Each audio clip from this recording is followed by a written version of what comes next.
আজি আমি আজিৰ ক্লাছত তিনিটা বস্তুৰ ওপৰত আমি আলোচনা কৰিম। এটা হৈছে ইনপুট ডিভাইচ, আউটপুট ডিভাইচ আৰু হ'ল ষ্টৰেজ ডিভাইচ। এইটো হৈছে আউটপুট ডিভাইচ আৰু হৈছে storage device. Actually, what is input device? Input device is basically means getting data into the computer to be processed. মানে যিটো ডিভাইচৰ দ্বাৰা আমি কম্পিউটাৰক এটা ইনষ্ট্ৰাকচন দিওঁ, কম্পিউটাৰক আমি বুজাই দিওঁ যে এইটো কৰা, এইটো কৰা, সেইটো কৰা, সেই ডিভাইচটোকে কোৱা হয় ইনপুট ডিভাইচ। কেইটামান ইনপুট ডিভাইচৰ এক্সাম্পল ইয়াতে হৈছে keyboard, mouse, trackball, touch pen, এইটো টাচ পেন হ'ব ইয়াতে, laser scanner, pointing stick, touch screen, bar coder, scanner, microphone, joystick. ইয়াতে এই গোটেইখিনি যে ইয়াতে দিছে এইবিলাকক কোৱা হয়, এইবিলাকক কি কয়, এইবিলাক যে আছে ইয়াতে যিখিনি বস্তু আছে এইবিলাকক কোৱা হয় ইনপুট ডিভাইচ। বেচিকেলি আমি দেখা ইনপুট ডিভাইচটো হৈছে মাউচ আৰু কিবৰ্ড, এইবিলাক আমি সচৰাচৰ দেখা পাওঁ। তাৰপিছত এইটো লাইট পেন আছে, এইটোতো তোমালোকে দেখা পোৱা, মাইক্ৰফোন আমি ইউজ কৰো, এইটো কাণত এনেকে হেডফোন। কিন্তু জয় ষ্টিক, তাৰপিছত এই যে এইবোৰ আমি কেতিয়া পাওঁ, যেতিয়া আমি ক'ৰবাত ভিডিঅ' গেম বা কোনো এটা গেম খেলিব যাওঁ, তেতিয়া কিন্তু এইটো গেম গেম খেলিবৰ কাৰণে কিহৰ কাৰণে জয়ষ্টিক লাগে, কাৰণ আমি ডিৰেকশ্যনটো আমি দিব লাগিব। এতিয়া গাড়ীখন ইফালে লাগে, এইটো টাৰ্ণ লাগে, ৰাইট টাৰ্ণ দিব লাগিব, লেফ্ট টাৰ্ণ ল'লে আমি লেফ্ট টাৰ্ণ দিব লাগিব। এইটো কেনেকে আমি কণ্ট্ৰল কৰিম, এইটো কণ্ট্ৰলটো হ'ব আমাৰ হাতত, সেইটো হ'ব ইনপুট ডিভাইচ। ঠিক আছে। চিমিলাৰলি বাৰ কোড বা কিউআৰ কোড এইবিলাকো আমাৰ ইনপুট ডিভাইচ, কাৰণ বাৰ কোড বা কিউআৰ কোডত যেতিয়া আমি স্কেন কৰো, স্কেন কৰাৰ লগে লগে তাৰ গোটেই ডিটেইলছ খিনি আমি তাতে পাই যাওঁ। So' input device is basically means the getting data into the computer to be process. যিটো ডিভাইচৰ দ্বাৰা আমি ডাটাখিনি প্ৰচেছ কৰিবৰ কাৰণে কম্পিউটাৰক ইনষ্ট্ৰাকচন দিওঁ, সেইটো কোৱা হয় ইনপুট ডিভাইচ। নেক্সট হ'ল আমাৰ output device. Output device basically means getting data out. So' getting data in আৰু getting data out. Out means ডাটাখিনি আউটপুটত আমাক দি দিয়ে, এইটো কোৱা হয় আউটপুট ডিভাইচ। এতিয়া আমি কম্পিউটাৰত ইনষ্ট্ৰাকচন দিলো যে এই বস্তুটো লিখিব লাগে বা এই কামটো কৰিব লাগে। ইনষ্ট্ৰাকচন দিয়াৰ লগে লগে আমি কোনটো বস্তু ক'ত দেখা পাওঁ, বস্তুটো মনিটৰত দেখা পাওঁ, মনিটৰত দেখা পাওঁ। যেতিয়ালৈকে মনিটৰত বস্তুটো নাহে তেতিয়ালৈকে আমি ইনষ্ট্ৰাকচন দিয়াই নাই তাৰমানে। So' monitor is the output device. মনিটৰত আমি দেখা পাওঁ, গতিকে মনিটৰ হ'ল এটা আউটপুট ডিভাইচ। কিন্তু আউটপুট ডিভাইচ মনিটৰত যিটো বস্তু দেখা পাওঁ, সেইটোক যদি আমি প্ৰিন্ট কৰি উলিয়াব খোজো, তেতিয়াহ'লে প্ৰিন্টাৰৰ এটা কি হ'ব, আউটপুট ডিভাইচ, কাৰণ প্ৰিন্টাৰে আমাক আউটপুটটো দিয়ে। চিমিলাৰলি ইয়াতে মনিটৰ, তাৰপিছত প্ৰিন্টাৰ, চোৱা এই দুটা বস্তু আমি সচৰাচৰ দেখা পাই আছো। তাৰপিছত হেডফোন, হেডফোন কিহৰ কাৰণে, headphone input device output device দুটাই হয়। ইনপুট ডিভাইচ কিহৰ কাৰণে হয়, মাইক্ৰফোন, য'ত আমি কথা কওঁ সেইটো আমি কম্পিউটাৰ পাই। আকৌ কম্পিউটাৰত যদি আমি মিউজিক এটা বজাই দিওঁ, এটা চিনেমা চাব বিচাৰো, তেতিয়া কিন্তু আমাৰ হেডফোনে আমাক সেই চাউণ্ডটো আমাক দিব। চ' হেডফোনটো হ'ল এটা output device, but microphone is consider as a modem. মানে মডিমটো হ'ল এটা ডিভাইচ, সেইটো হৈছে ইণ্টাৰনেট ইউজ কৰিবৰ কাৰণে মডিম ইউজ। চ' ইণ্টাৰনেটত যেতিয়া আমি কোনো এটা বস্তু লগত কানেক্ট কৰিম, চাপ'জ লেপটপ হওক, ডেস্কটপ হওক, সেইটো ইনপুট ডিভাইচৰ দ্বাৰা আমি কম্পিউটাৰ কানেক্ট কৰিম আৰু সেইটো আমাক আউটপুট ডিভাইচ হিচাপে ইউজ হ'ব। ৱেব কেম আউটপুট ডিভাইচ, মাইক্ৰফোন যিটো কিন্তু আউটপুট ডিভাইচ। চ' এই বস্তুখিনি হ'ল তোমাৰ আউটপুট ডিভাইচ। আমি পালো কি কি আউটপুট ডিভাইচ, ৱেব কেম, তাৰপিছত আমাৰ স্পিকাৰ, মাইক্ৰফোন, মনিটৰ, তাৰপিছত প্ৰিন্টাৰ, হেডফোন, এইবিলাক হ'ল আমাৰ আউটপুট। ঠিক আছে। আৰু এটা বস্তু ইয়াতে কৈ দিওঁ, যেতিয়া আমি কম্পিউটাৰত কিবা এটা ইনষ্ট্ৰাকচন দিওঁ, কিবা এটা লিখো, কম্পিউটাৰ যেতিয়ালৈকে থাকে বা লেপটপত থাকে, সেইটো কোৱা হয় চফ্ট। আৰু যেতিয়া আমি প্ৰিন্ট কৰি ওলাও, সেইটো কোৱা হ'ব হাৰ্ড কপি।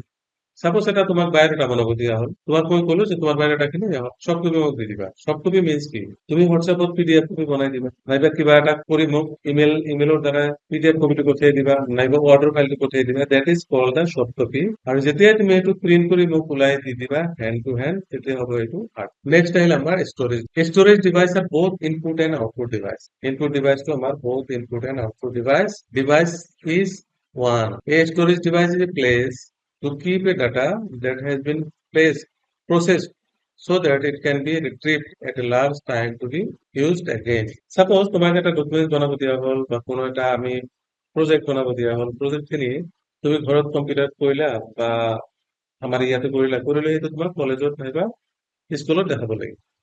সেইটো লৈ যাম কেনেকে, what is the media, pen ড্ৰাইভত লৈ যাম। Therefore, the pen drive is a device which is called as storage device. Like a memory card, memory card to একটা storage device. মোবাইলত মেমৰি কাৰ্ড থাকে, মেমৰি কাৰ্ডত আমি কি কৰো, তাতে ডাটা বিলাক তাতে ষ্ট'ৰ কৰো। কেনেকুৱা ডাটা, ডাটা থাকিব পাৰে, ডকুমেণ্টছ হ'ব পাৰে, ফটো হ'ব পাৰে, ভিডিঅ' হ'ব পাৰে, হা, মিউজিক হ'ব পাৰে। So' all kind of data আমি store in a storage device. So' এইটো কোৱা হয় ষ্ট'ৰেজ ডিভাইচ, যিটো ডিভাইচত আমি ডাটাবিলাক ষ্ট'ৰ কৰো, সেই ডাটাবিলাকক সেই ডিভাইচ বিলাকক কোৱা হয় storage device. For example, hard disk. Hard disk is a storage device. Hard disk ক'ত থাকে, কম্পিউটাৰৰ ভিতৰত থাকে। এনেকুৱা আকাৰৰ এইটো কোৱা হয় হাৰ্ড ডিস্ক। চোৱা এইটো কোৱা হয় হাৰ্ড ডিস্ক। এইটো আমি ইয়াতে যাই হাৰ্ড ডিস্ক ইয়াতে আমি লগোৱা থাকে কম্পিউটাৰৰ ভিতৰত বা ডেস্কটপৰ ভিতৰত। তাৰপিছত হৈছে ফ্লপি ডিস্ক। ফ্লপি ডিস্ক আজিকালি ইউজ নহয়, তোমালোকে এইটো নোপোৱা।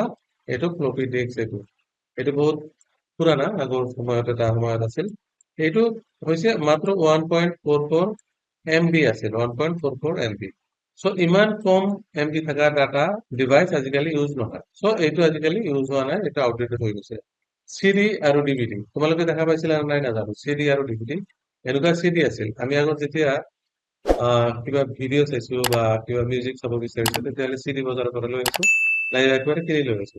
কিন্তু CD প্লেয়াৰ আছিলে, CD প্লেয়াৰত দিলে আমি ভিডিঅ' দেখা পাইছো বা মুভি দেখা পাইছো। চাইছিলা এনেকুৱা? তো এইটো কোৱা হয় CD। আজিকালি এইটো আউটডেট হৈ গৈছে, আজিকালি এইটো নাই। আজিকালি আমি ইউটিউবতে চব পাই যাওঁ। গতিকে এইবোৰ আৰু আজিকালি আমাৰ কামৰ বস্তু নহয়। Flash memory driver. Flash memory হ'ল এইবিলাক মেমৰি, পেন ড্ৰাইভ, তাৰপিছত এইটো মেমৰি কাৰ্ড, এনেকুৱা এইবিলাক বস্তু কোৱা হয় ফ্লাছ ড্ৰাইভাৰ বা মেমৰি কাৰ্ড। তাৰপিছত টেপ ৰেকৰ্ডাৰ আছে। টেপ ৰেকৰ্ডাৰ তোমালোকে চাগে দেখা নাই, আগত টেপ আছিলে, তেনেকুৱা কেছেট আছিলে, কেছেট দিলে কেছেট বাজিছে, বহুত সময়ৰ আগৰ কথা। তাৰপিছত ৰেম আৰু ৰম, এই দুটা বহুত ইম্পৰ্টেণ্ট, ৰেম আৰু ৰম। হা, ৰেম আৰু ৰম মানে হ'ল, ৰেমে কি কৰে? ৰেম হ'ল এটা ষ্ট'ৰেজ ডিভাইচ, যাক কোৱা হয় টেম্পৰাৰী ষ্ট'ৰেজ ডিভাইচ। ৰেমটো হ'ল এটা টেম্পৰাৰী ষ্ট'ৰেজ ডিভাইচ, য'ত ফৰ দ্য টাইম বিং সেইটো ষ্ট'ৰ কৰিব পাৰি বা ষ্ট'ৰ হয়। ৰেম ৰেম ক'ত থাকে? কম্পিউটাৰৰ ভিতৰত থাকে। ৰেম কোনটো বস্তু? এইটো কোৱা হয় ৰেম। ৰেম ফুল ফৰ্ম কি? Random access memory. Random access memory, য'ত ৰেণ্ডমলি এক্সেছ কৰে মেমৰি বিলাক। কেনেকুৱা? যেতিয়া আমি কম্পিউটাৰৰ ভিতৰত ৰেমটো ফিটিং কৰা থাকিব, আমাৰ অৰিজিনেলি ডাটাবিলাক ক'ত থাকে? অৰিজিনেলি ডাটাবিলাক ক'ত ছেভ হৈ থাকিব? এইটো হাৰ্ড ডিস্কত থাকিব। সেইটো থাকিব পাৰে কম্পিউটাৰ এপ্লিকেশ্যন, নাইবা তুমি থোৱা ডাটা, নাইবা তুমি থোৱা যিকোনো ফাইল ফল্ডাৰ। কিন্তু যেতিয়া তুমি ফাইল আৰু ফল্ডাৰটো এক্সেছ কৰিবা, তেতিয়া লগে লগে কি হ'ব? এই হাৰ্ড ডিস্কৰ পৰা এইটো ক'ত আহে? মেমৰি কাৰ্ডত আহে। কোনটো মেমৰি? ৰেমত আহে। ৰেমত অহাৰ পিছত এই ৰেমটোৱে কি কৰে? সেইটো এটা এটাকে এক্সেছ কৰে, আৰু সেই হিচাপত আমাক এইটো আমি চাব পাৰো। এনেকুৱা 4টা, 5টা, 6টা যদি একেলগে এপ্লিকেশ্যন বা একেলগে ফাইল কেইটা অপেন কৰি লোৱা, গোটেইকেইটা ফাইল ক'ত যাই থাকিব? ৰেমত। চ' যদি আমাৰ কম্পিউটাৰত ৰেম কম যদি থাকে, বা ৰেম যদি কম কেপাচিটি ৰেম থাকে, তেতিয়াহ'লে কিন্তু আমাৰ মেচিন শ্ল' মাৰিব বা হেং মাৰাৰ সম্ভাৱনা থাকে। চিমিলাৰলি আমাৰ মোবাইলত এনেকুৱা। সেইকাৰণে আমি মোবাইল কিনিব যাওঁতে আমি সদায় চাওঁ যে মোবাইলটো কিমান জিবি ৰেম আছে বা কিমান জিবি হাৰ্ড ডিস্ক আছে। হাৰ্ড ডিস্ক মানে আমি চোৱা ডাটাখিনি কিমান কেপাচিটি ল'ব পাৰিব, সেইটো আমি চাওঁ। আৰু ৰেম মানে কিমান ছুপাৰ ফাষ্ট আমাৰ কম্পিউটাৰটো চলিব বা মোবাইলটো চলিব, সেইকাৰণে ৰেমটো চাব লাগে। এইটো হৈছে ৰেম। তাৰপিছত হৈছে ৰম। ৰম এনেকুৱা এটা মেমৰি যাক কম্পিউটাৰৰ ভিতৰত থাকে, এইটো কোৱা হয় ৰিড অনলি মেমৰি। এইটো কোৱা হয় ৰিড অনলি মেমৰি। চ' ৰেম আৰু ৰমৰ মাজত ডিফাৰেন্স হৈছে, ৰেম হৈছে এটা টেম্পৰাৰী মেমৰি আৰু ৰম হৈছে এটা পাৰ্মানেণ্ট মেমৰি। এইটো ৰমৰ ফুল ফৰ্ম হৈছে ৰেণ্ডম, ৰেমৰ ফুল ফৰ্ম হৈছে ৰেণ্ডম এক্সেছ মেমৰি, ৰম হৈছে ৰিড অনলি মেমৰি। ঠিক আছে?